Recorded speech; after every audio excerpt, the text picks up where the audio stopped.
first thing I noticed when I came to Buffalo was that there's more that meets the eye. I think that we have a very kind community here in Buffalo.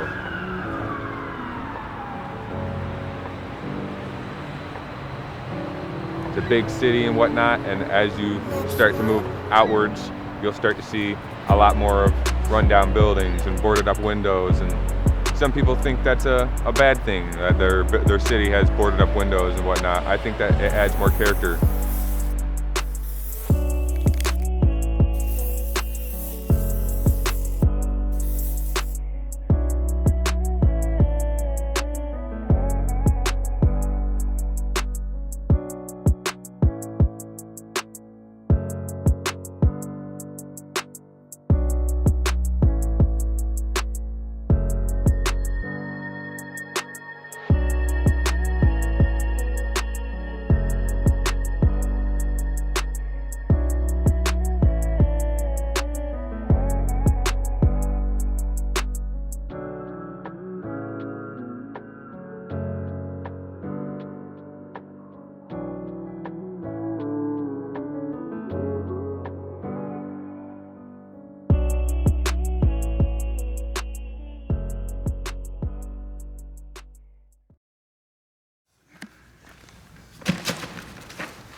Yeah, my parents are from Buffalo.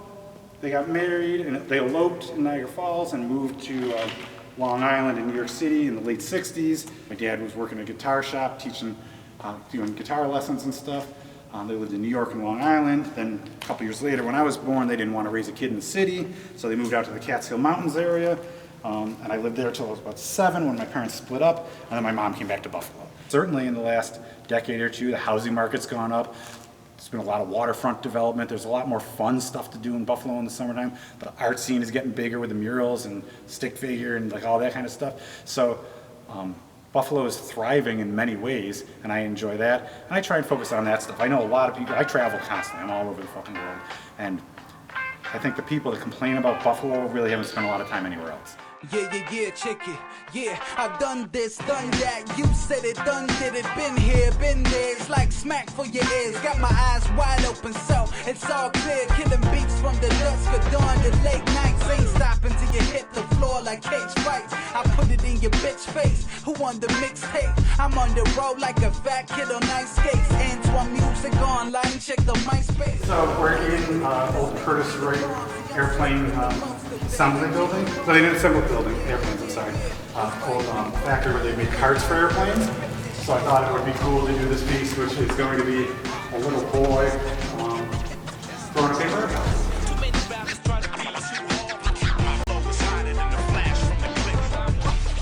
First thing I do is come up with an image on the computer. Once that is done, if it's a small image, like 1 foot high or something like that, I might incorporate some kind of cutter machine like a Cricut or something like that to do real small detail stuff.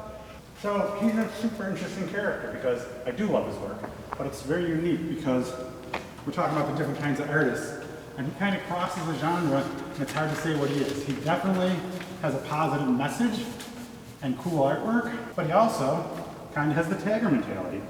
Taggers or graffiti, that artwork is not meant for general consumption, the general public. That's for other taggers, how the fuck do you get way up on top of that bridge?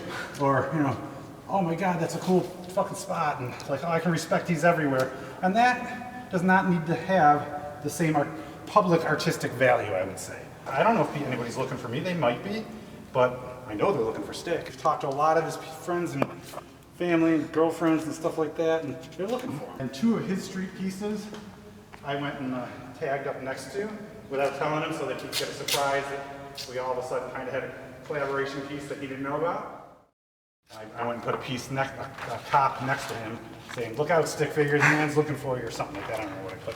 When you throw up stuff on government property and highway signs and stuff like that, you get the cops' attentions, you get the feds' attentions, and they look for you. I thought it was super creative. I thought he did a great job. It was super ballsy because had they had called on, they took it down pretty quick. And had they called on him while he was still up there, there'd be nowhere to go. Like you're not getting away in that situation. So I applaud him greatly for the balls to do that. One of the only valid parts of that is people worry about people getting hurt. If he falls off the Grand Island Bridge and dies or doesn't die, is somebody gonna sue? Is his family gonna sue? Is he gonna sue? And so like there's legal repercussions that people worry about. And that's a valid concern. If you broke into my house and got hurt and you sue me, I'm going to be pissed too. It's not even clear what the message is. Everybody takes their own message from it, but it's a thought-provoking, positive piece. And so I love that, and that's great for him.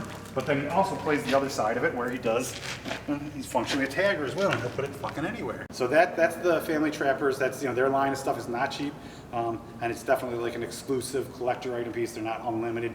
Do a run of 33, and art supplies cost money. It's his time. If he goes to jail, that's going to cost him money. So like nothing in life is free, right? So he's doing it because he's passionate about it. And is it wrong for him to make money off of what he's passionate about, or is it only okay if he makes money washing dishes?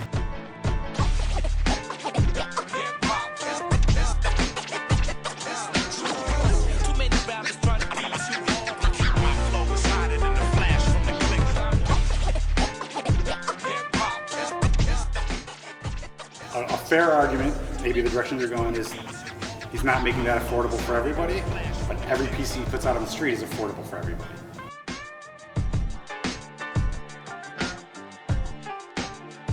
I used to be a big fucking fighter and troublemaker. My attitude used to be, everybody deserves their ass kicked at some point, and if you give me that opportunity, I'll be happy to fucking fulfill it for you.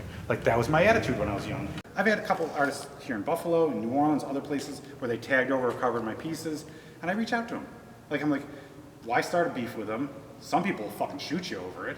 I'm like, and if I go back and you cover my piece and I go back and cover your piece, that starts a war, at least on the streets, and then half my pieces are gonna be gone.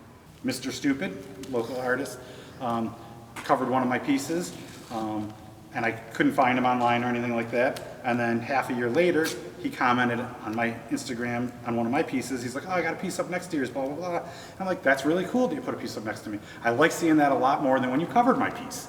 And he's like, yeah, sorry, man, blah, blah, we hashed it out, and it's fine. That's kind of how I tend to deal with, beefs with other artists, because I think the beefs are kind of stupid, juvenile, childish, pointless.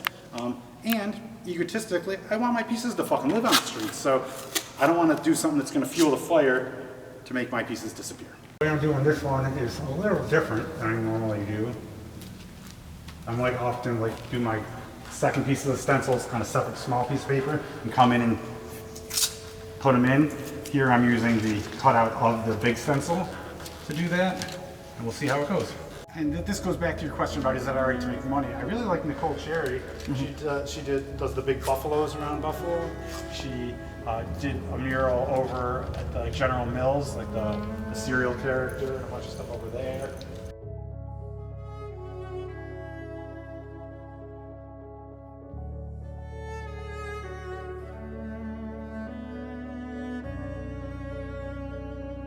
So you'll see a mistake I already made where his eyes are white. His whole face was supposed to be white there, and I was supposed to come back with black on his eyes, which is why there's so little detail to his face. So I am going to go back and fix that. His face, his head off. So I'm going to have to try and get that whole stencil back up there. Right. Albert Knox in the last couple of years has jumped on the bandwagon finally, saying, murals are cool. It draws good tourism and positive things. And so they've hired a lot of big artists to come do some of the really big pieces.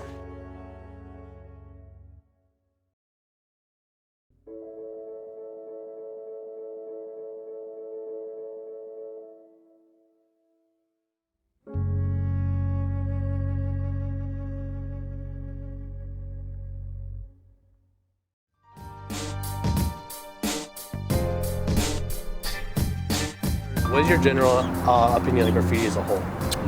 If it's artistic, I love it. I love graffiti personally. I respect it as the art form. I think it's cool to look at. I think it's cool. I think it's an expressive art form, and I think the general public does not respect it in the way that I should. And when it's done respectfully, I think it's something that's beautiful, and it's a beautiful addition to our public spaces. It depends on the message that it sends, though. Like if you can do that simple stuff and it has a powerful message, then it's okay. But if it's just your name and some scribble, you're just vandalizing. But if you can make it artistic and, you know, where actually somebody can actually get what you're trying to say, then I don't care where you put it. Have you ever heard of Stick Figure Guy? I see that everywhere. Yes, guy yes, right here? yeah, actually, yeah. I love See it that. all around, all the time. That's one of I my think it's really cool. favorites. I love that one. I think it's almost become a Buffalo meme. I don't know how long I've been seeing it, but it's been the last couple years that I've seen it around, like on overpasses and stuff. It's simple enough where I could see other people copying it, maybe. Yeah. It almost becoming like a sort of, Like a positive movement. yes. Yeah. I think he's hilarious, and I love the fact that he always puts the heart in it, you know what I mean? I like it. It's like cute. There's a little heart and like a guy walking with a backpack. It's optimistic. Speak love. Yeah. Spreading peace and positivity. I think that's what I see from the image. His stuff is cool, and it's not a lot, and it's always the same simple little thing.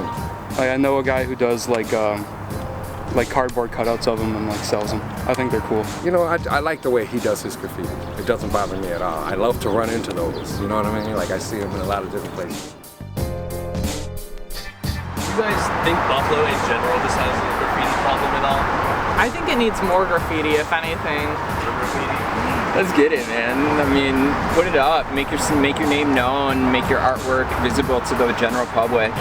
I think as long as you're being respectful, and I mean, I guess being respectful could mean different things to different people, but in spaces that are open and you're not destroying somebody's property, yeah, let's put it all up. Let's do it. Yeah, the stuff that's on like other people's property, like on the fence lines and the advertisements, that is getting somewhere where it shouldn't be there. But on like abandoned buildings, I respect that, because the whole art form is like, you know, like I was here, you know, it's like I'm a human and you're putting that somewhere, you know. I think that perhaps there's maybe two different cultures. Coming from an outsider knowing nothing about this, maybe one of the names in the throws and one of more of creating art. I think both are valid, but I personally would want to see more artistic things, more graphics, more of an art piece rather than a Bubble name. letters. I mean, perhaps if the two could be combined. And I mean, Yes. there's definitely a lot of artistic expression in writing your name, and there's an identity thing about it, and I think that's really cool. Just leaving your name somewhere and leaving something pretty for people to look at, I think is valid in and of itself.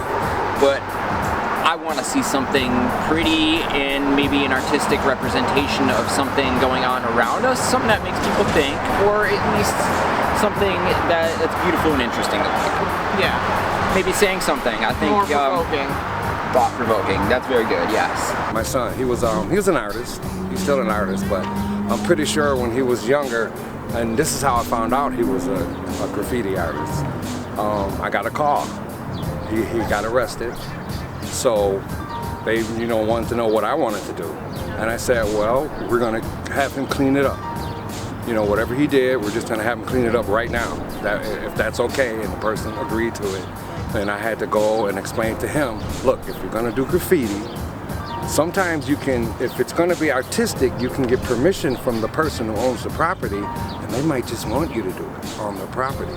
But if you're gonna just tag somewhere, if you know, make sure it's something that people wanna see.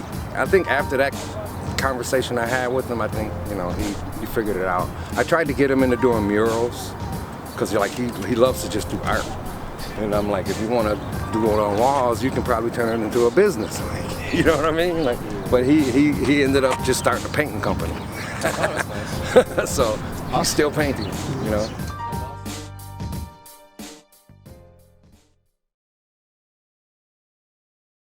It's the hooligans pulling up now. Fall back. It's the hooligans pulling up now. Fall back. It's the hooligans pulling up now. Fall back. It's the hooligans pulling up now. Fall back. Hello, I'm Duty. I write Duty. I'm from a crew, GRW, and I paint graffiti. I was born in Ohio, moved here when I was younger, and I didn't really come out to the city too often until I started getting a little older. My morning routine, what I do in the morning, wake up and I take a shower, brush my teeth, get ready for the day. I go to work, and then after work I come home and I do a little bit of sketching. I try to get some letters down, try to get in my book a little bit so I can get out in the streets a little more. I try to do it at least for an hour a day, sometimes more, sometimes less, depends how my day goes. Getting in the book is what's really important. I wasn't doing graffiti my entire life, but I was very artistic with drawing characters from my favorite cartoon shows to try to make it my own.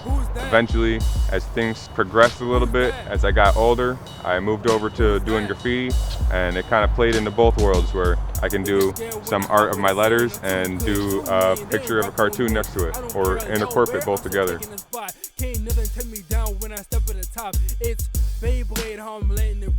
First thing I noticed when I came to Buffalo was that there's more that meets the eye. It's a big city and whatnot, and as you start to move outwards, you'll start to see a lot more of rundown buildings and boarded up windows, and some people think that's a bad thing, that their city has boarded up windows and whatnot. I think that it adds more character. Who's that? Who's that? Who's that? Who's that? It's the hooligans pulling up now. Fall back. It's the hooligans. You can start from as young as 15 if you're in school. Some people start off by sketching in class. And you can start as old as 21. It really depends on how you're brought up. It's the hooligans pulling up now. Fall back. I explored abandoned buildings before I started doing graffiti. Graffiti people, graffiti writers, we started out urbexing. Definitely the abandoned building scene here is very, very, if not connected with the graffiti scene. Once I actually started getting into Buffalo a little more, like seeing some buildings like the Buffalo Central Terminal, there's a lot of history behind that. If you haven't painted before and you go to an abandoned building, you start urbexing, you'll see some of the artwork and you'll be blown away by it. It'll be some of the most life-changing stuff you'll see. Up close and personal, you see in a lot of abandoned buildings, you'll see a lot of the older writers like Hurt and ATAC. They're around a lot. They've got some pretty crazy pieces. Mayer and Imore, Kame is one of them. A lot of those writers inspired me when I was coming up, especially seeing their pieces in abandoned buildings. Everything was super clean. There was very little mistakes. Like, you could tell that they really took their time, and they did the piece multiple times in a book before they went out and did it. They have a lot of style, like they add a lot of color contrast, and there's a lot of deeper artistic details that you notice once you get farther into the game that you see a lot in their work. That's pretty inspiring when you're trying to do it yourself, you know what I mean? If you're just starting, any sketch really is important. Getting some practice down, finding your style. A lot of times I like to prepare before I go out with a nice, decent sketch and have an idea of what I do before I go out, but it depends on what you do. There's a lot of artists out there that prefer a simple style to where they can have it memorized and they don't have to do anything outside in the book. They can just throw up whatever they want to, and not a lot of preparation involved. Me personally, I like to prepare my work. I like to have a color scheme in mind. I like to have an idea of what I'm going to put up on the wall. I like an idea of sometimes where I'm going to do it. Sometimes I'll scout before I go actually paint, you know what I mean? It definitely is a different world that graffiti has seen throughout the years as social medias came out, because before then you only ever saw it when you were driving by.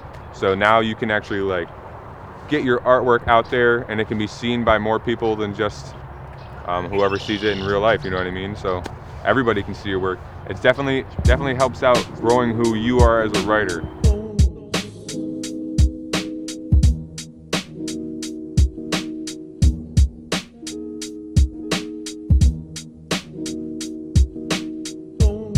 We're all a community and we work together. We like to spread love.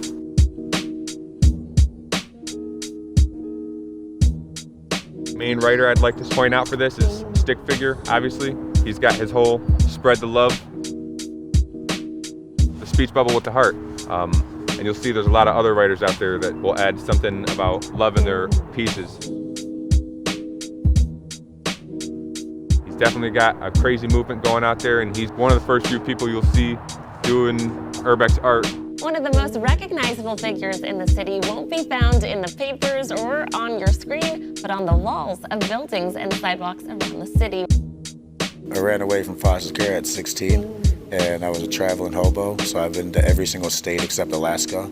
and it's like a hobo, it's a moniker. So it's like every single state you would draw it on a train or on like the back of a Walmart or something. And I would just kind of hope that maybe one day my kid would be in Utah and like Moab, and he just takes a picture like, hey, look, I just found this arch and you carved your, like, you know, like, and it's like got like date from like 2017 or something. The craziest experience I've had while painting graffiti in Buffalo isn't to do with graffiti writers per se, not even law enforcement. It's actually to do with the drug addicts. I've had a lot of drug addicts who they like to live in the abandoned buildings, and I've had a couple people actually run up on me a few times. I came out pretty fine. Nothing ever happened to me with any of those situations, but it could have ended a lot worse, and definitely an eye should be open to some people out there.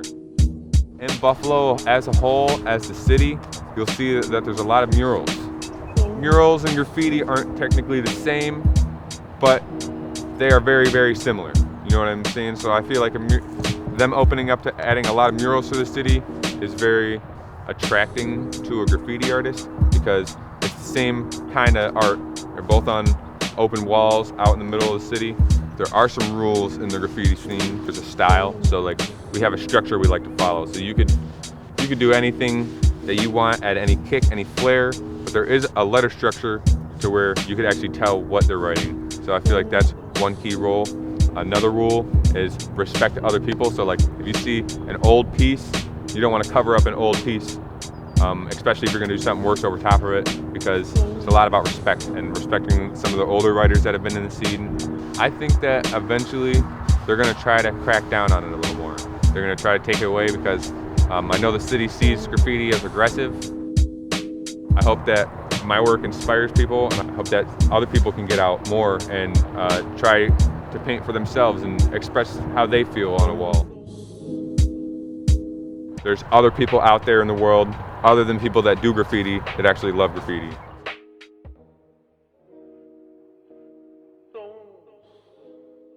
My name is Kelly Ann Swartz. I'm the owner of Highlight Salon and Art Gallery. I do hair, I do makeup, I'm also an artist myself, and I just love to connect communities through art and cosmetology. I always wanted to do hair, but it's one of those things where you're like, oh, I should go to school, I should finish my grad program.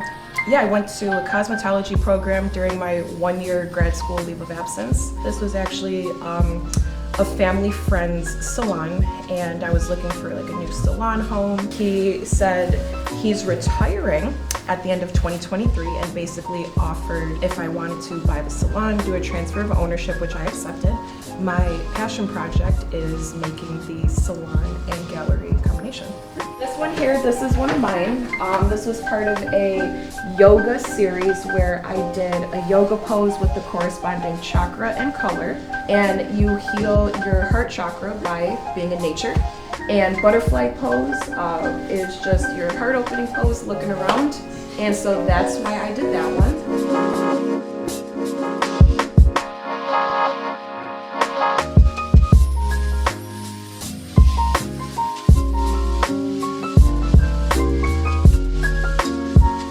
Common sense isn't truly common, but I feel like having a moral compass should be. So it's like, art is taking risks, art is creating discourse. If I do something illegal in the name of art, people are going to talk about it. Negative attention is still attention, I have graffiti work in Buffalo at Concrete Central. Yeah, I have some but it's a space where there is already a lot of art. Nobody's gonna be like, you're not bothering anybody, doing art in those spaces. I love there is still different styles and subcategories in graffiti. Obviously, you have your lettering, then you have your very stylized lettering. I've seen the coolest thing, very geometric, very square compact. Then you have your bubble letters, a little bit more organic and free. Then you have people that do pictures where they a little cute peace sign, or I see a lot of cartoon graffiti at Concrete Central, which is really cool. Of course, the stick figure guy has created this silent but not so silent conversation in Buffalo. You see the backpack and the heart, you're oh, I know who that is, so I think that's That's very wonderful. Hey, you know, they say we're the city of good neighbors. You know, I think it's cool. You know, like love is the highest vibration.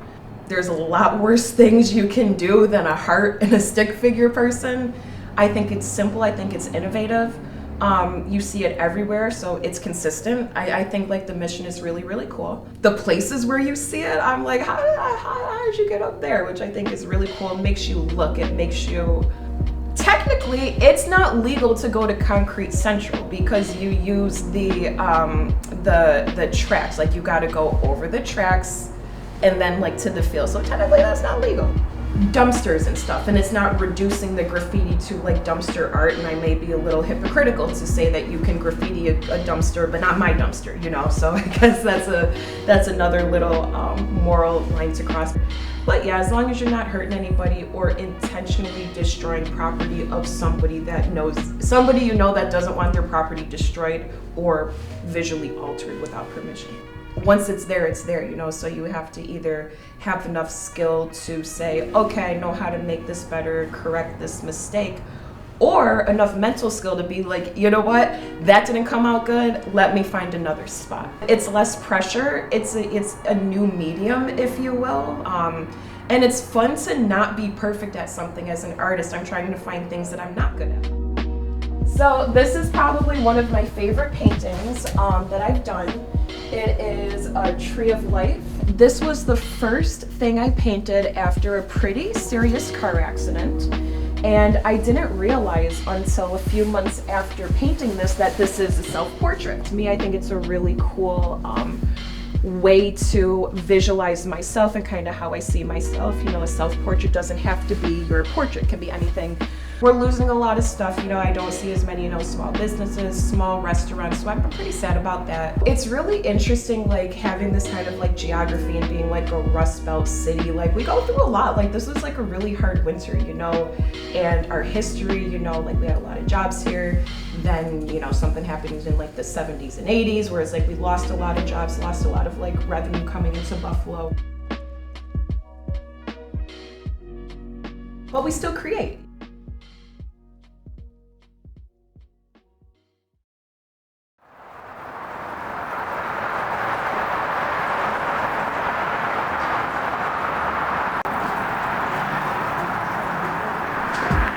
I was a little kid, I must have been about 11 years old, 12 years old, not even, okay?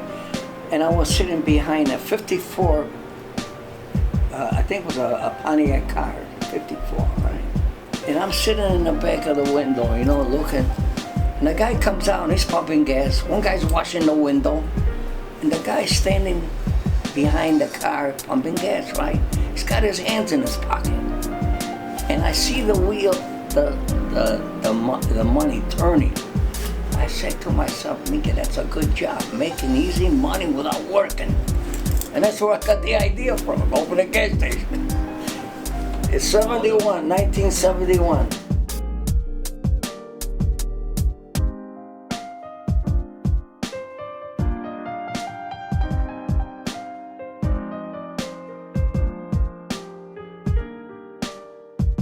Like I said, I have a lot of people, a lot of customers. This kid came over here. He had no work. He started, you know, help me out over here. He says, he was going to open up a detail shop. So I says, well, he ain't got no room over here. It was summertime. He came over here, started watching cars, make a few dollars. Then he had friends, and these friends came around. Then all his other friends came. And then the graffiti came. He says, you know, we like to do this. You could do anything you want to do. You want advertisement, go right ahead. And I told him, you could paint whatever you want to paint. It's good for everybody. And that's about it. It's no, everybody, the city come after me, this and that. Oh boy. Why would the city come after you? Yeah, because of the graffiti and stuff like that.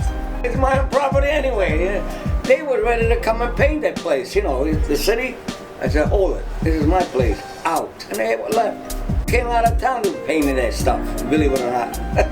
Hey, if they got their own property, as long as it's nice and clean, actually, a guy that could do that, he's got talent, let's put it that way. But they get it the wrong way somehow. You know, people read it the wrong way. I don't read it the wrong way. I think the guy knows, makes me save me money to paint the joint, right?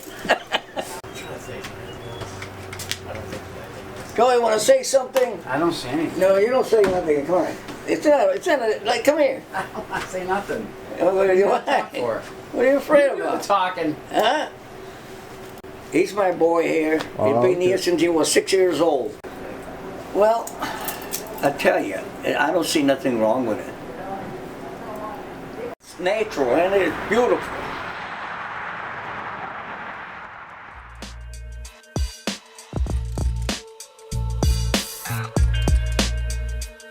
I didn't know what graffiti was until I saw I saw somebody like do that, and I was like, holy shit, like I want to do that. I just kept on going because it was more of a passion to do graffiti. I always loved it.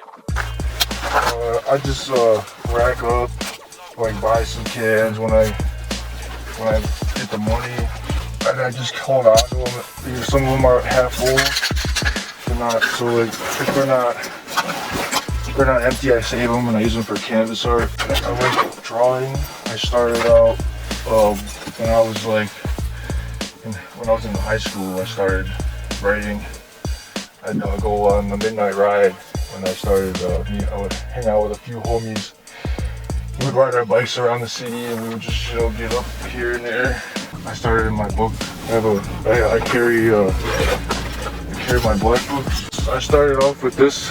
This is an old book of mine, 2020 to 23. It's been through a lot. So I have these are just the doodles. Like if I'm at a bar, I'll sit and doodle. I'll go walk up and down to train tracks and look at other people's work and take that and use it as my own.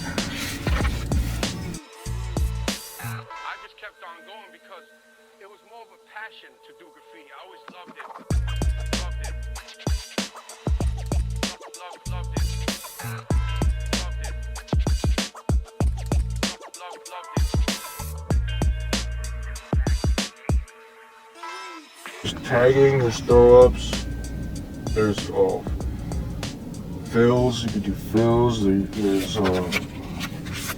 all kinds of names for it. These are called pieces.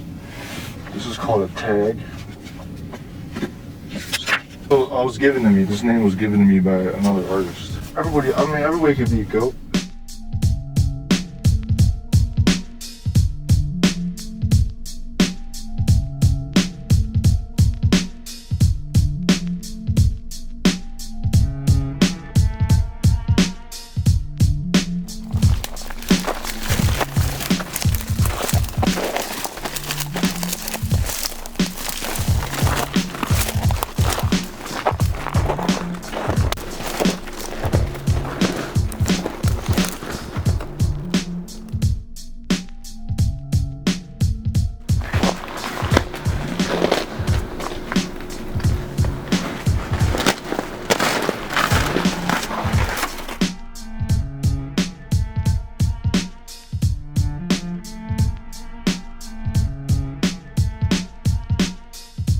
Shit like this, little doodads and shit, that doesn't matter.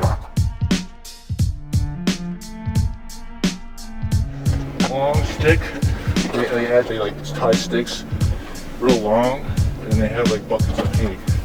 Shit.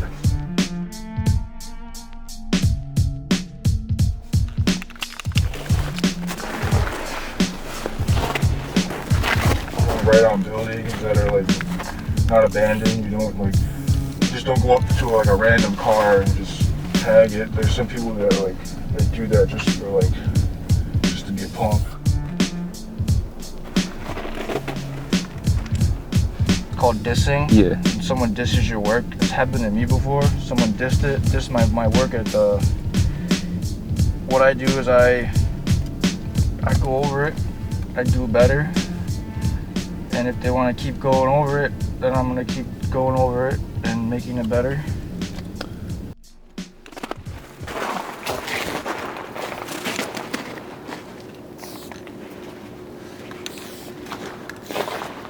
Oh, you have to be careful because they do have graffiti squads where it's a different police organization where they go out just to bust graffiti artists.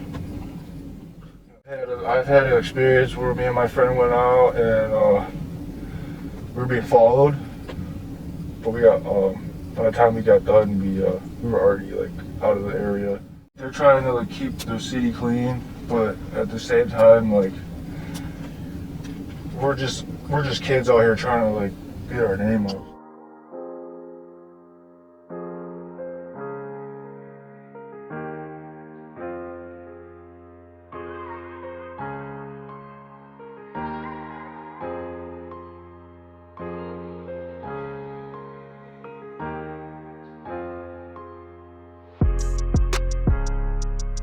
LA, like those big cities like LA, New York City, Pittsburgh, those are the big like jungles that people like to go out.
I think it needs more graffiti, if anything.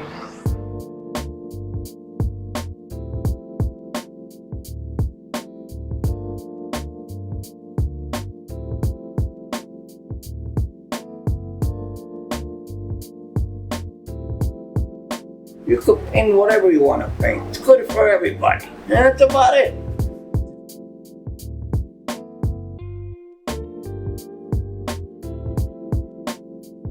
Yeah, the stuff that's on like other people's property, like on the fence lines and the advertisements, that is getting somewhere where it shouldn't be there.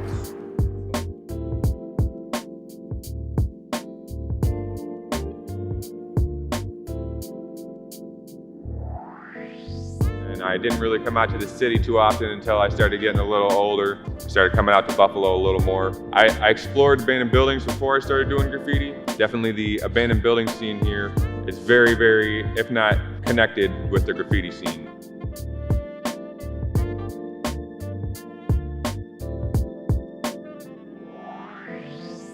I love it. I really, really love it. It's so inspiring. I love like there is still different like styles and like subcategories in graffiti. There's nobody that's doing graffiti that doesn't get off on the thrill of the risk. Just to see like the inspiration spread through other, the youth is kind of cool.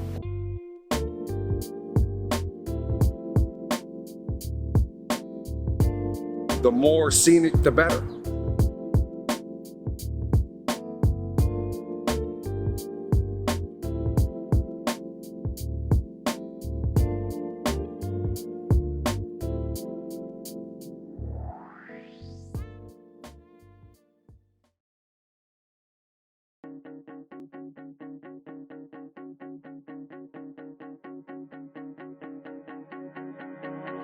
I can feel it now, the love is sending down through the skies, your beautiful halo. I caught you chasing the sun as I was chasing the one. We never looked back from our lover road. You showed me love before heaven called to take you home. I vowed our treasure and eternal love in our last few seconds. I vowed to never lose your heart on your way to heaven.